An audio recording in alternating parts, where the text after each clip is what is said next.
Hello guys and welcome back to new video. तुम्ही पण मित्रांनो जिम सुरू केली आहे आणि काही दिवसांनी ती बंद केली आहे. तुम्ही पण काहीतरी डेली न्यू हॅबिट स्टार्ट करता आणि काही दिवसात बंद करता. तर मित्रांनो, आणि मी पण माझ्या व्हिडिओत तुम्हाला मेन गोष्ट हेच सांगतो की तुम्ही जी पण गोष्ट स्टार्ट करत आहे त्यात तुम्हाला सगळ्यात इम्पॉर्टंट गोष्ट म्हणजे एकच आहे, ती म्हणजे कन्सिस्टन्सी. पण मित्रांनो, तुम्ही हर एक ठिकाणी बघितलं असेल ना, तर तुम्ही जो एखादा मोटिवेशनल व्हिडिओ बघता किंवा एखादी सक्सेस स्टोरी बघता, ते पण तुम्हाला एकच गोष्ट सांगते की कन्सिस्टन्सी. पण मित्रांनो, तुम्हाला हे कुठून माहिती नाही पडत की कन्सिस्टन्सी मेंटेन कशी ठेवायची. जर इन केस तुम्हाला कन्सिस्टन्सी मेंटेन ठेवायला प्रॉब्लेम होत असेल मित्रांनो, तर हा व्हिडिओ शेवटपर्यंत बघा. मी आज तुम्हाला 6 असे स्टेप्स सांगणार आहे ज्याच्यामुळे तुम्ही तुमच्या डे टू डे लाईफमध्ये किंवा जिममध्ये किंवा बाकी कोणत्याही गोष्टीमध्ये तुम्हाला कन्सिस्टन्सी ठेवायची असेल, तर हे 6 स्टेप जर तुम्ही फॉलो करत असेल ना मित्रांनो, तर तुम्हाला हे खूप जास्त हेल्पफुल पडणार आहे. तर मित्रांनो, शेवटपर्यंत व्हिडिओ बघा, म्हणजे तुम्हाला प्रॉपर नॉलेज घेता येईल. तर चला मित्रांनो, सुरू करूया. तर मित्रांनो, point number 1, everything is not important. मित्रांनो, कसं होतं माहितीये का, जेव्हा आपण कोणती नवीन गोष्ट सुरू करतो ना, तर खूप जण काय करतात माहितीये का, एकाच वेळी मला डिसिप्लिन मध्ये राहायचं आहे, मला सगळं काही करायचं आहे, तर एकाच वेळी फोकस व्हायला रेडी होतात. म्हणजे सगळ्या गोष्टी एका वेळी स्टार्ट करतात आणि त्यांनी कोणतीच गोष्ट बरोबर होत नाही. जेव्हा तुम्ही हा विचार करता की एव्हरीथिंग इज इम्पॉर्टंट, तेव्हा तुमचं असं होतं ना की नथिंग इज इम्पॉर्टंट.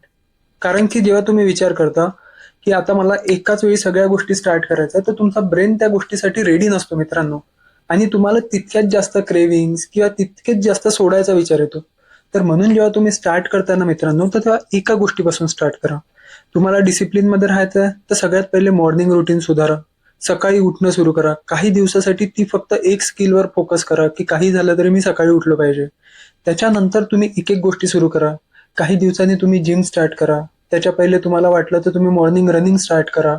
त्याच्यानंतर तुम्ही डाएट स्टार्ट करा. जेव्हा तुम्ही एक एक गोष्टी स्टार्ट करता आणि त्याच्यानंतर तुम्हाला रिझल्ट दिसेल ना, तर तुमची जी ती प्रोसेस आहे ना, ती लॉंग टर्म साठी होणार, ना की शॉर्ट टर्म साठी. तर मेन फोकस आहे मित्रांनो की नथिंग, सगळं everything is not important. Just focus on one point at a time. मित्रांनो, point number 2, try not to be bored. तुम्ही, तुमचं कसं होतं मित्रांनो माहित आहे का, तुमचंच म्हणून नाही सगळ्यांचं असं होतं की जी गोष्ट आपण स्टार्ट करतो ना, ती आपण खूप एक्साइटमेंट मध्ये स्टार्ट करतो. आणि जेव्हा काही दिवस होतात ना, तेव्हा आपल्याला कळतं की ही गोष्ट बोरिंग आहे. पण मित्रांनो, तुम्हाला माहिती आहे का, बोरिंग गोष्टींनीच माणूस सक्सेसफुल होतो किंवा बोरिंग गोष्टींनीच सगळ्या गोष्टी हे होतात. फक्त एवढंच आहे की तुम्हाला कन्सिस्टंट राहण्याच्या प्रोसेसमध्ये तुम्ही बोर जे होत आहे ते बोर होऊ देऊ नका स्वतःला.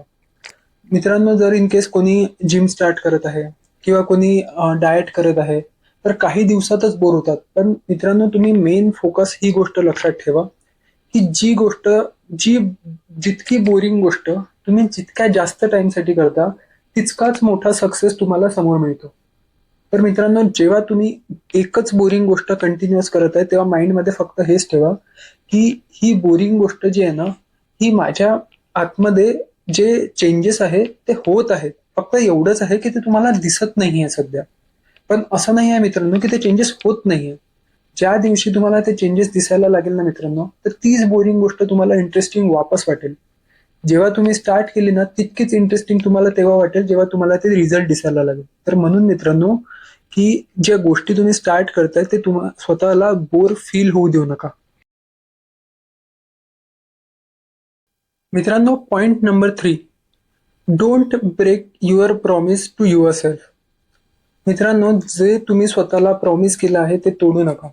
फॉर एक्झाम्पल मित्रांनो, तुम्ही विचार करा की तुमचा एखादा मित्र आहे आणि तुम्ही, तो तुम्हाला प्रॉमिस करताय की तो तुम्हाला आज मिळणार किंवा भेटणार, पण तो आज आला नाही. तो बोलला की काहीतरी काम आहे, मी उद्या येतो. तो उद्या सुद्धा आला नाही, परवा सुद्धा आला नाही, आणि त्याच्या 4th दिवशी तर तो म्हणेल की मी तुला आज भेटतो. तर तुमचा माइंड काय विचार करेल की हा मित्रांनो आज पण येणार नाही आहे, हा फक्त जस्ट बोलतो आहे. तर मित्रांनो, सेम तुमच्या माइंड सोबत होतं. जेव्हा तुम्ही एकच एक गोष्ट दरवेळी कंटिन्युअस ब्रेक करत राहता किंवा तुमचे जे प्रॉमिसेस आहे ते ब्रेक करत राहता, तर तुमच्या माइंडला हॅबिट होते. जर इन केस मग त्याच्यानंतर तुम्ही एखादं डिसिजन असं सुद्धा घेतलं ना की म्हणजे ही गोष्ट मला करायचीच आहे, तरी सुद्धा माइंड तुम्हाला हिट करत राहतो कंटिन्युअसली ती गोष्ट ब्रेक करायसाठी. तुमच्या माइंडला हे कळू देऊ नका मित्रांनो, आणि तुमचे जे प्रॉमिस आहे ते ब्रेक नका करू देऊ. ज्या दिवशी तुमच्या माइंडला ती हॅबिट होईल ना, तर तुमच्या कंटिन्युअस गोष्टी ब्रेक होत जाणार. तर म्हणून मित्रांनो, की जी तुम्ही गोष्ट स्टार्ट करताय ती छोटी स्टार्ट करा, पण जी स्टार्ट केली आहे ती बंद कधी करू नका.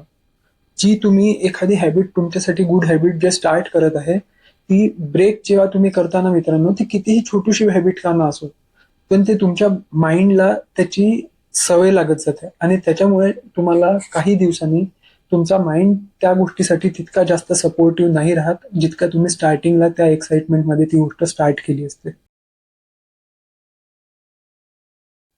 मित्रांनो, point number 4, we want result too much fast. म्हणजे तुम्ही विचार करा, आपल्याला लगेच रिझल्ट हवे आहेत.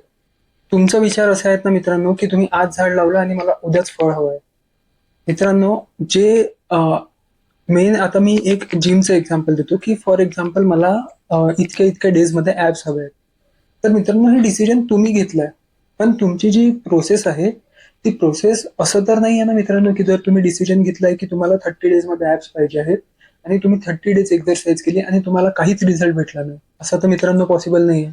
फक्त एवढंच आहे मित्रांनो, की काही रिझल्ट जे असे असतात ना, की जे व्हिजिबल नसतात. तर मित्रांनो, आता फॉर एक्झाम्पल तुम्ही जिम करत आहे, तुम्ही असं बघता ना मित्रांनो, की स्वतःची बॉडी बनत आहे, हाच एक रिझल्ट आहे. पण मित्रांनो, तुम्ही नोटीस करा, ज्या दिवशी फर्स्ट डेला तुम्ही किती वेट उचलत होते, 10 दिवसांनी तुम्ही वेट किती उचलत आहे, तुम्ही रेपिटेशन्स किती वाढवले आहे, तुमच्यात किती जास्त इम्प्रूव्हमेंट आहे. पण तुम्ही मित्रांनो ह्या सगळ्या गोष्टी इग्नोर करून तुम्ही मेन फोकस तुमच्या याच्यावर ठेवतात, की माझी बॉडी नाही बनली.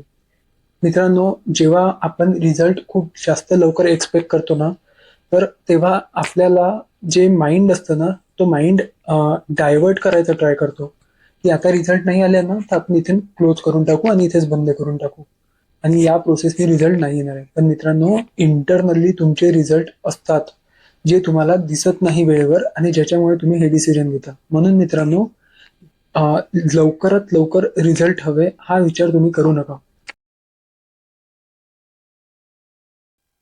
मित्रांनो, point number 5, your environment is more powerful than your will power. तुमचे जो माइंडसेट आहे ना मित्रांनो, त्याच्यापेक्षा तुमचं जे एन्व्हायरमेंट आहे ना, ते खूप जास्त तुम्हाला हेल्प करतं. जसं की एक्झाम्पल पकडा, तुम्हाला स्टडी करायची आहे, तर तुम्ही फोन त्या रूममध्ये तुमच्यासोबत ठेवूच नका. फॉर एक्झाम्पल तुम्हाला जिममध्ये जायचं आहे, तर तुम्ही मॉर्निंग नेक्स्ट डे जिम जर विचार केला असेल ना मित्रांनो, तर त्याच्या एक दिवस पहिलेच तुम्ही तुमचा जो जिमचा सूट किंवा जिमचा जो ड्रेस आहे ते सगळे एका चेअरवर तुमच्या समोर ठेवा. म्हणजे जसे तुम्ही उठसाल तुम्हाला तो दिसला पाहिजे. मित्रांनो, तुमचा जो फ्रेंड सर्कल आहे किंवा ऑफिस सर्कल आहे, तो पण खूप जास्त तो पण खूप जास्त तुमच्या विल पॉवरला अफेक्ट करतो मित्रांनो. तुम्हाला वाटत असेल, पण जे हे एक्सटर्नल फॅक्टर्स असतात ना मित्रांनो, ते पण खूप जास्त तुमच्या विल पॉवरला अफेक्ट करतात. तर म्हणून मित्रांनो, की तुम्ही असं एन्व्हायरमेंट क्रिएट करत जा ना, की ज्याच्यामुळे तुम्ही जी गोष्ट स्टार्ट करत आहे ना, ती करायला तुम्हाला इझी पडेल. आता फॉर एक्झाम्पल जे मी जिमचं सांगितलं, तुम्ही जर ते असे क्लॉथ सगळे काढून ठेवले, तर तुम्ही जेव्हा सकाळी उठणार, तर तुम्हाला उठल्याबरोबर ती गोष्ट दिसल्यावर तुमचा माइंड तुम्हाला तिथेच नेणार. तर इन केस तुम्ही जर तसं करून ठेवलं ना, तर तुम्ही विचार कराल, की आज जाऊ, नाही जाऊ, कोणते क्लॉथ्स घालू, काय करू? या विचारातच तुमचा मित्रांनो एक असा लेझीनेस क्रिएट होतो ना मित्रांनो, की आता विचार करत चाललो आणि त्या दिवशी जिमला गेलोच नाही. म्हणून मित्रांनो, एन्व्हायरमेंट असं क्रिएट करा, की ज्याच्यामुळे तुमची विल पॉवर तुम्हाला हेल्प करेल ती गोष्ट करायसाठी. मित्रांनो, पॉइंट नंबर 6 आणि last point, be a finisher. कोणतंही काम स्टार्ट करताय तर त्याला एंड करणं शिका मित्रांनो. जर इन केस तुम्ही स्टार्ट करत आहे ना, त्याच्या पहिले 2 सेकंद विचार करा. पण ते काम मित्रांनो सुरू करायच्या पहिलेच तुमच्या डोक्यात असलं पाहिजे, की ते एंड जे आहे ते पूर्ण कंप्लीट झाल्यावरच एंड झालं पाहिजे. तुम्ही मधात कोणतंच काम सोडू नका मित्रांनो. नाहीतर तीच हॅबिट तुम्हाला कंटिन्यू लागेल आणि तुम्ही हर एक गोष्टीमध्ये तीच हॅबिट यूज कराल. एखादा कोर्स स्टार्ट करताय, जिम स्टार्ट करताय, हेल्दी हॅबिट स्टार्ट करत आहे, डाएट करायचं स्टार्ट करताय, हेल्दी इटिंग स्टार्ट करत आहे. कोणतीही गोष्ट स्टार्ट करताना मित्रांनो, तर ती त्याचं कम्प्लिशन बघा. ज्या दिवशी तिथे कंप्लीट होईल ते ठीक आहे. पण त्याच्या मधात तुम्ही ती गोष्ट बंद करू नका मित्रांनो. आणि असं केल्याने मित्रांनो, तुमच्या बॉडीला हे हॅबिच्युअल होऊन जाईल आणि काही दिवसात ती गोष्ट तुम्हाला, जेव्हा तुम्ही अजून कोणती नवीन गोष्ट स्टार्ट करताल, तर ती सुद्धा करायला तुम्हाला आणि ती सुद्धा कम्प्लीट फिनिश करायला तुम्हाला खूप जास्त हेल्पफुल पडेल मित्रांनो. तेव्हा तुमचं असं होणार ना मित्रांनो, की तुमची माइंड पॉवर सुद्धा तुम्हाला हेल्प करत आहे ती गोष्ट कम्प्लीट करायला. तर म्हणून मित्रांनो, कोणतीही गोष्ट कम्प्लीट करा, अर्ध्यात सोडू नका. तर मित्रांनो, हे होते असे 6 पॉइंट्स जे सायंटिफिकली प्रूव्हन आहे तुमची कन्सिस्टन्सी मेंटेन ठेवण्यासाठी. तुम्ही या पॉइंटवर जर मित्रांनो फोकस केलं ना, आणि हे जर पॉइंट तुम्ही तुमच्या डे टू डे लाईफमध्ये यूज केले ना, तर तुम्ही कंटिन्युअस कन्सिस्टन्सी ठेवू शकता कोणत्याही गोष्टीत. मी पण माझी जी वेट लॉसची जर्नी आहे ना मित्रांनो, ती याच पॉइंटवर हेल्प करून, ह्या पॉइंटनी मला त्या माझ्या जर्नीमध्ये खूप जास्त हेल्प केली आहे मित्रांनो. तुम्हाला सुद्धा माहिती आहे मित्रांनो, की वेट लॉस जेव्हा आपण करतो, तर तेव्हा आपल्याला किती जास्त क्रेविंग्स होतात किंवा डाएट सोडायची किती इच्छा होते. त्याच्या व्यतिरिक्त सुद्धा मित्रांनो, मला स्वतःला सुद्धा ह्या पॉइंट्सने खूप जास्त हेल्प केली आहे मित्रांनो. तर तुम्ही पण ह्याच गोष्टी तुमच्या डे टू डे लाईफमध्ये ऍड करा, ज्याच्यामुळे तुम्हाला तुमच्या लाईफमध्ये चेंजेस तुम्हाला लवकरच कळेल आणि तुम्ही जी पण गोष्ट स्टार्ट करताय ती कन्सिस्टन्सली कराल. तर चला मित्रांनो, आजच्या व्हिडिओमध्ये इतकंच आहे. जर इनकेस तुम्हाला व्हिडिओ आवडला असेल, ही जी इम्पॉर्टंट आहे ही तुम्हाला व्हॅल्युएबल वाटत असेल, तर मित्रांनो, चॅनलला फॉलो करा आणि व्हिडिओला लाईक करा. थँक्यू.